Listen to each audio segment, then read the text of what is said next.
الحمد لله رب العالمين، والصلاة والسلام على أشرف الأنبياء والمرسلين نبينا محمد وعلى آله وصحبه أجمعين. يا حي الله الإخوة جميعا، ولا يفصلنا اليوم عن رمضان كما تعلمون إلا بضع ليال، والمرء إذا كان ينتظر زائرا غاليا على نفسه وله منزلة في قلبه فإنه ينشغل قلبه به قبيل موعد قدومه، ولا يليق أن يقترب منا هذا الشهر الكريم والقلوب في برود عدم الاكتراث، وإنما هذا لا يكون غالبا إلا من الغشاوة التي تتكاثف على النفوس، فلا تشعر بقدوم مثل هذا الشهر العظيم. وأما القلوب الحية فإن جمر الشوق لشهر رمضان لا يزيد الاقتراب إلا حرارة. ونريد أن نتناول في عدة مجالس إن شاء الله بعض المعاني والإشارات حول شهر رمضان. من هذه المعاني الكفارة السنوية، ولعله يعبر بخاطر المرء ذكرى رمضان الفائت، وها قد كتبت للمستمع الحياة ليدرك إن شاء الله هذا الرمضان الذي نخطو إلى أبوابه، ولم يتبقى بيننا وبينه إلا أيام يسيرة. طوال هذه السنة التي تفصل بين هذا الرمضان والرمضان الفائت كم لنا من خطايا، وكم مرة لبسنا عار التقصير. بالله عليك تذكر كم من سماع محرم، وكم من نظر محرم، وكم من كلام محرم سجل في صحائفنا طوال تلك السنة الفائتة. وهذا هو الكريم سبحانه وتعالى يفتح لنا باب الكفارة السنوية. في كل سنة هناك موعد مع كفارة سنوية، فرصة لا تعوض لغسل الصحائف. فقد روى الإمام مسلم بن الحجاج في صحيحه من حديث أبي هريرة أن النبي صلى الله عليه وآله وسلم قال: الصلوات الخمس والجمعة إلى الجمعة ورمضان إلى رمضان مكفرات ما بينهن إذا اجتنب الكبائر. فكل ما كان من الصغائر واللمم، وهو شيء مكتوب ويتذكر الإنسان بعضه، لكن ينسى الإنسان أكثر مثل هذه الأمور، لكنه في كتاب قول الله سبحانه وتعالى عنه: لا يغادر صغيرة ولا كبيرة إلا أحصاها. والله سبحانه وتعالى يفتح لنا باب هذه الكفارة العظيمة، فالله سبحانه وتعالى يمحو هذه الخطايا والصغائر كلها. فرمضان مطهرة للنفوس من جراحات سنة كاملة، كما قال النبي صلى الله عليه وسلم: رمضان إلى رمضان مكفرات ما بينهن إذا اجتنب الكبائر. لكن قد يقول قائل: النبي صلى الله عليه وسلم في الحديث ذكر كفارة يومية فقال الصلوات الخمس، وذكر كفارة أسبوعية وهي الجمعة إلى الجمعة، فإذا كانت الصلوات الخمس تكفر الخطايا فماذا بقي للكفارة الأسبوعية التي هي الجمعة إلى الجمعة؟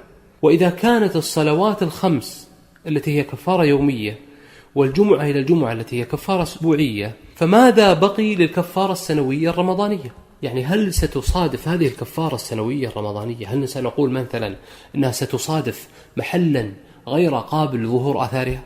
الجواب لا. والجواب متعلق بقاعدة عامة وأصل عام في الشريعة، وهو أن الجزاء بقدر العمل، وأن آثار ومقتضيات وموجبات الأقوال والأفعال المحمودة والمذمومة في الشريعة إنما تظهر آثارها بحسب عمل العامل، وأثر العمل الصالح بتكفير الخطايا تكون قوته ودفعه بحسب إحسان المرء في عمله وبحسب استيفاء الشروط القبول. فمثلا الصلاة، روى أبو داود في سنن عن عمار بن ياسر أن النبي صلى الله عليه وسلم قال: إن الرجل لينصرف من الصلاة وما كتب له إلا عشر صلاته تسعها ثمنها إلى آخر الحديث، وذكر فيه خمسها ثلثها نصفها. فعلى قدر ما يكتب للعبد من صلاته، يعني هذا القدر هو القدر المقبول، تكون قوة هذه الصلاة وقوة هذه الحسنة في تكفير الخطايا، كما قال الحق تبارك وتعالى: إن الحسنات يذهبن السيئات. فبحسب قوة المقتضي تكون قوة دفع الممانع. وهكذا صلاة الجمعة فإنها داخلة في هذا العموم الذي هو الكلام عن الصلاة، وإن كان أيضا دلت النصوص الأخرى على تفاوت الناس تفاوتا شديدا في تحصيل الإحسان في صلاة الجمعة، يعني بصورة دق، كما في الصحيحين من حديث أبي هريرة أن رسول الله صلى الله عليه وسلم قال: من اغتسل يوم الجمعة غسل الجنابة ثم راح فكأنما قرب بدنه، ومن راح في الساعة الثانية فكأنما قرب بقرة، ومن راح في الساعة الثالثة فكأنما قرب كبشا أقرا، ومن راح في الساعة الرابعة فكأنما قرب دجاجة، ومن راح في الساعة الخامسة فكأنما قرب بيضة. فإذا خرج الإمام حضرت الملائكة يستمعون الذكر. فعلى قدر ما حصله المؤمن من فضيلة الجمعة تكون قوتها في دفع الخطايا، تكون قوتها في محو الخطايا. وعليه فإن المؤمن إذا كان قد حصل منه تقصير في الخشوع في الصلوات الخمس وتقصير في صلاة الجمعة، فالله سبحانه وتعالى الجواد يفتح لنا باب كفارة سنوية، ورمضان إلى رمضان مكفرات ما بينهن إذا اجتنب الكبائر. وهذا المعنى أو هذا الأصل العام في الشريعة نبه عليه أبو العباس بن تيمية في مواضع، ومنها موضع مهم في منهاج السنة لما تحدث عن قاعدة نستطيع تسميتها الأسباب العشرة الدافعة لعقوبة الذنب، وهو بالمناسبة موضع مهم وثمين ويستحق أن يفرد، يمكن أن يفرد أيضا في رسالة، لأنه موضوع متكامل. وكان منها مما تحدث عنه رحمه الله تعالى السبب الثالث، وهو الأعمال الصالحة التي تكفر الخطايا أو الحسنات الماحية. فتكلم شيخ الإسلام تيمية في أثنائه وقال سؤال، قال: فإن الإنسان قد يقول إذا كفر عني بالصلوات الخمس فأي شيء تكفر عني الجمعة أو رمضان؟ إذا كفر عني بالصلوات الخمس فأي شيء تكفر عني الجمعة أو رمضان؟ هذا سؤال سأله أبو العباس بن تيمية، سؤال نفسه طرحه، فقال رحمه الله تعالى في الجواب على ذلك، قال: المحو والتكفير يقع بما يتقبل من الأعمال. هذه قاعدة، المحو والتكفير يقع بما يتقبل من الأعمال، والله تعالى إنما يتقبل من المتقين، وأكثر الناس يقصرون في الحسنات، فلهذا يكفر بما يقبل من الصلوات الخمس شيء، وبما يقبل من الجمعة شيء، وبما يقبل من رمضان شيء آخر. لاحظ هذا المعنى الذي يقرره أبو العباس بن تيمية مربوط بماذا؟ مربوط بقول الله سبحانه وتعالى: إنما يتقبل الله من المتقين. هل معنى التقوى أن الإنسان الذي لا يجتنب الكبائر لا يقبل منه أي عمل؟ لا، هذا تفسير الخوارج لمعنى الآية. هل معنى الآية إذن الإنسان الذي يجتنب الشرك يتقبل الله من كل عمل؟ هذا تفسير المرجئة. إذن ما التفسير الصحيح الذي عليه أهل السنة؟ إنما يتقبل الله من المتقين، يعني من اتقى الله في ذلك العمل المعين فإن الله يتقبل منه ذلك العمل المعين.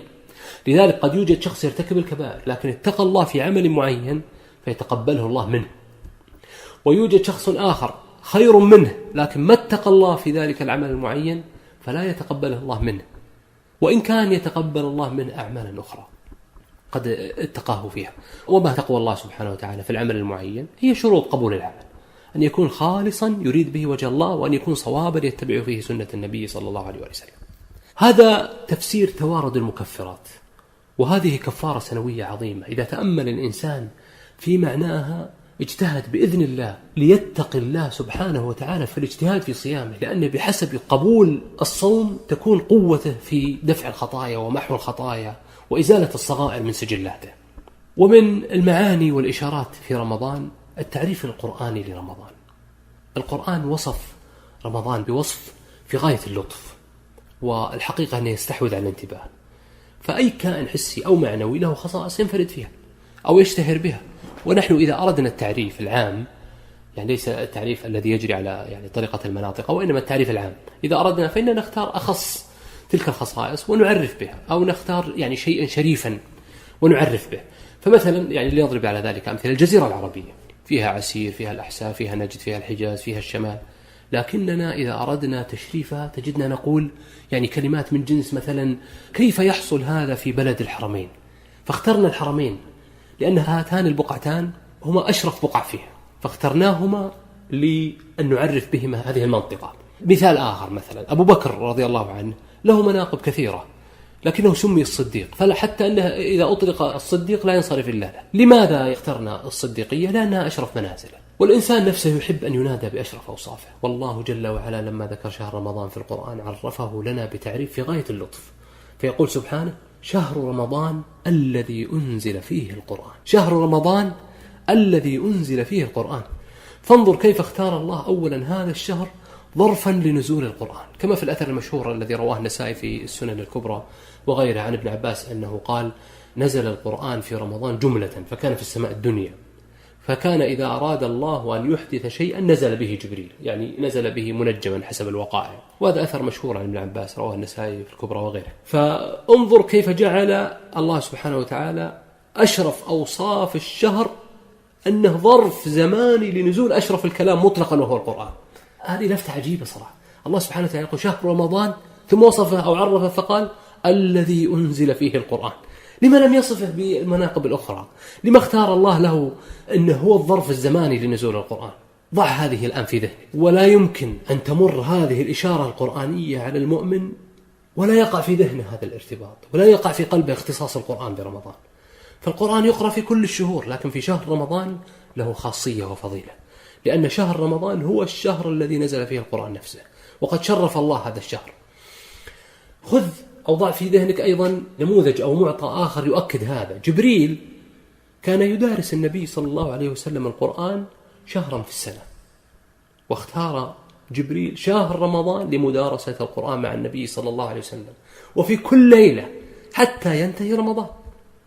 ففي الصحيحين من حديث ابن عباس، وهذا لفظ مسلم، أن جبريل كان يلقى النبي صلى الله عليه وآله وسلم في كل سنة في رمضان حتى ينسلخ، يعني حتى ينسلخ الشهر، فيعرض عليه رسول الله صلى الله عليه وآله وسلم القرآن. هذا لفظ مسلم.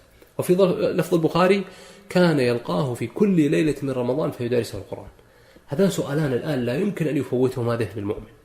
السؤال الأول: لماذا عرف الله رمضان بنزول القرآن؟ شهر رمضان الذي أنزل فيه القرآن. والسؤال الثاني: لماذا اختار جبريل مدارسة النبي صلى الله عليه وسلم القرآن كل ليلة من شهر رمضان دون غيره من الشهور؟ لما لم يدارسه في ذي الحجة؟ لما لم يدارسه في محرم؟ لما اختار شهر رمضان لمدارسة القرآن وفي كل ليلة منه؟ إذا تأمل المؤمن هذين السؤالين امتلأ انبهارا ودهشة من منزلة القرآن في شهر رمضان، وأن رمضان ليس شهر الصيام. تجدنا أحيانا كثيرا نقول يعني شهر رمضان وشهر الصيام، ونربط في أذهاننا رمضان بالصيام، وهذا صحيح، لكن ليس هذا فقط، بل الحقيقة أن رمضان هو شهر الصيام والقرآن. رمضان له اختصاص بالقرآن، فإن الله سبحانه وتعالى عرفه لنا بأنه شهر رمضان الذي أنزل فيه القرآن، وجبريل اختار لمدارسة القرآن مع النبي صلى الله عليه وسلم كل ليلة شهر رمضان. والأخبار المنقولة عن السلف التي نقلها مثل ابن رجب في لطائف المعارف وغيره ممن كتب في فضائل شهر رمضان ينقلون شدة اجتهاد السلف في ختمات القرآن، فتجدهم يختمون في رمضان أكثر من غيره، أو يقبلون على القرآن ويتركون ما سواه، بل حتى تجدهم أحيانا يتركون بعض أمور العلم الشرعي ويقبلون على قراءة القرآن في رمضان. هذه أخبار المنقولة عن السلف تؤكد عمق علم السلف ودقة نظرهم، بل أن لديهم حساسية شديدة لإشارات النصوص ثم العمل بها. هذه يعني إشارة لا يمكن أن تفوت على الإنسان، وهو أن الله سبحانه وتعالى نبه على أن شهر رمضان هو الظرف الزماني لنزول القرآن، وشرفه بذلك وعرفه بذلك. ومن المعاني والإشارات التي يعني جاءت أيضا في النصوص الشرعية عن شهر رمضان ما يمكن تسمية المعدودية. فبعض الأوصاف التي ذكرها الله في كتاب عن شهر رمضان تدخل على المسلم مشاعر ممتزئة، أحاسيس متزاحمة من الشغف، الإدراك، الإشفاق، من سرعة التقضي. فقد قال سبحانه وتعالى عن شهر الصيام: يا أيها الذين آمنوا كتب عليكم الصيام كما كتب على الذين من قبلكم لعلكم تتقون أياما معدودات. لماذا قال الله سبحانه وتعالى أياما معدودات؟ الأيام المعدودات هنا طبعا هي شهر رمضان، الآية محكمة، ليس المراد بالأيام المعدودات هي بقية الأيام التي يعني وردت في الأحكام المنسوخة. المراد بالأيام المعدودات في أصح أقوال العلماء في تفسير هذه أنها شهر رمضان. الأصل في ذكر العدد أنه يراد به بيان أن الأمر مقدر أو محدد، فتجد أنك تقول يعني هذا شيء معدود يعني أنه محدد ومقدر. لكن الله سبحانه وتعالى لما قال عن رمضان أيام معدودات، صحيح أن الأصل أن يكون المعنى محددة معلومة، لكن ها هنا قدر زائد دل عليه السياق، وهو أن المقصود التقليل. أياما معدودات يعني قلائل، أيام قلائل، كما قال الله سبحانه وتعالى في الآية الأخرى: وشروه بثمن بخس دراهم معدودة. دراهم معدودة يعني يقصد فيها أنها محددة ومقدرة؟ لا، يقصد فيها أنها دراهم قليلة. ولماذا اختيرت كلمة معدود للإشارة إلى القلة؟ لأن القليل هو الذي يعد. هناك علاقة يعني فعلا علاقة عقلية، أن القليل هو الذي يعد، أما الكثير تجد الكثير يعني غالبا يحثى حثيا أو يصب صبا. إشارة القرآن إلى أن شهر رمضان أيام معدودات ينبه المسلم على ضرورة اهتبال كل ساعات هذا الشهر، لأنها أيام معدودات، مع كل هذا الشرف هي أيام معدودات. ومن المعاني أيضا والإشارات التي جاءت يعني في النصوص الشرعية حول هذا الشهر الكريم العلاقة بين شرف العمل والزمان. أركان الإسلام 5، ومنها الصلاة والصيام والزكاة والحج. لماذا اختار الله هذا الركن الذي هو الصيام في هذا الشهر، شهر رمضان؟ لماذا هذا الركن لم يكن في شهر آخر؟ الشارع يشرف الأزمان الفاضلة بالصيام فيها، فيتشرف الزمن بالصوم ويزيد ثواب الصوم بشرف الزمن، وهذا له نظائر في الشرع. يعني هناك علاقة بين شرف الصيام وشرف الزمان الذي هو رمضان. من ذلك مثلا أن اليوم الذي ولد فيه النبي صلى الله عليه وآله وسلم هو زمان فاضل في نفسه، والزمن الذي بعث فيه النبي صلى الله عليه وآله وسلم هو زمن فاضل في نفسه. ولذلك في صحيح الإمام مسلم من حديث أبي قتادة الأنصاري أن النبي صلى الله عليه وآله وسلم سئل عن صوم يوم الاثنين، فماذا كان جوابه صلى الله عليه وسلم؟ قال: ذاك يوم ولدت فيه ويوم بعثت أو أنزل علي فيه. النبي صلى الله عليه وسلم لما سئل عن صوم يوم الاثنين، هذا في صحيح مسلم، أشار إلى مناسبة شريفة، وهي يوم ولادته صلى الله عليه وسلم ويوم بعثته أو إنزال القرآن عليه فيه. وأي شيء أشرف من ذلك؟ المنة على الخلق بشموخ وشروق شمس الرسالة المحمدية هي أعظم النعم. شمخت الجباه بهذا الوحي العظيم، والناس أحوج إلى شمس الرسالة المحمدية من الطعام والشراب والنفس والضوء وكل الاحتياجات البشرية. فانظر كيف كان أنسب شيء لشرف هذا الزمن هو الصيام. فالنبي صلى الله عليه وسلم لما سئل عن صيام يوم الاثنين قال: ذاك يوم بعثت فيه. ومن ذلك أيضا عاشوراء يوم فاضل في نفسه، كما في الصحيحين عن ابن عباس رضي الله عنه وهذا لفظ مسلم أن رسول الله صلى الله عليه وسلم قدم المدينة فوجد اليهود صياما يوم عاشوراء، فقال لهم رسول الله صلى الله عليه وسلم: ما هذا اليوم الذي تصومونه؟ فقالوا: هذا يوم عظيم أنجى الله فيه موسى وقومه وغرق فرعون وقومه، أو وغرق فرعون وقومه، فصامه موسى شكرا فنحن نصوم. فقال رسول الله صلى الله عليه وآله وسلم: فنحن أحق وأولى بموسى منكم. فصامه رسول الله صلى الله عليه وسلم وأمر بصيامه. فلاحظ هذا الزمن يوم عاشوراء زمن فاضل فيه نعمة من الله سبحانه وتعالى، صامه موسى شكرا وصامه النبي شكرا. هذا يعني ماذا؟ يعني أن الزمن الفاضل يشرفه الله سبحانه وتعالى بالصيام، وأن الصيام يتشرف أيضا بالزمان الفاضل. هذه بعض المعاني والإشارات، وهذا هو المجلس الأول الذي نتناول فيه المغزى الرمضاني. وأسأل الله سبحانه وتعالى أن يبهج قلوبنا وإياكم بإدراك هلال رمضان، وأن يشرفنا بصيام نهاره، وأن يغدق علينا من رحمات قيام لياليه، وأن يجعل أنيسنا في كل ساعات هذا الشهر الكريم آيات كتابه سبحانه وتعالى. وصلى الله وسلم وبارك على نبينا محمد وعلى آله وصحبه أجمعين.